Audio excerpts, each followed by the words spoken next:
Hey everyone, today I'm going to show you how to change your language back to English on Indeed. Without any further ado, let's get started.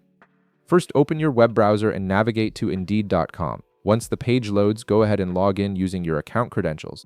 This will take you to your main Indeed dashboard where you can access all your job search features and account settings. After you're logged in, direct your attention to the top right corner of the screen. You'll notice your account icon displayed there. Go ahead and click on it. This icon is your gateway to accessing various account-related options and settings within Indeed. Once you click the account icon, a menu will appear with several options. Look for the global icon, which represents country and language settings. This icon is specifically designed to help you adjust your regional preferences and the language in which Indeed displays information. Click on this global icon to proceed. After clicking it, a new window or section will open up where you can modify your language and country preferences. Here you'll see a search bar at the top. This search feature makes it incredibly easy to find the language you need without scrolling through a long list of options. In the search bar, type English.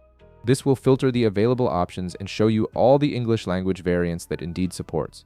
Each option represents how Indeed will display content based on regional preferences and formatting. For example, you might see United States English, United Kingdom English, Australia English, and others. Choose the one that best matches your location or preference.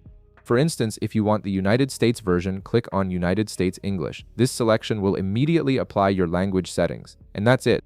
Your Indeed interface will now display in English, making it easier for you to navigate job listings, manage your applications, and use all the platform's features in your preferred language. If this video helped you out, be sure to leave a like, subscribe, and I'll see you in the next one.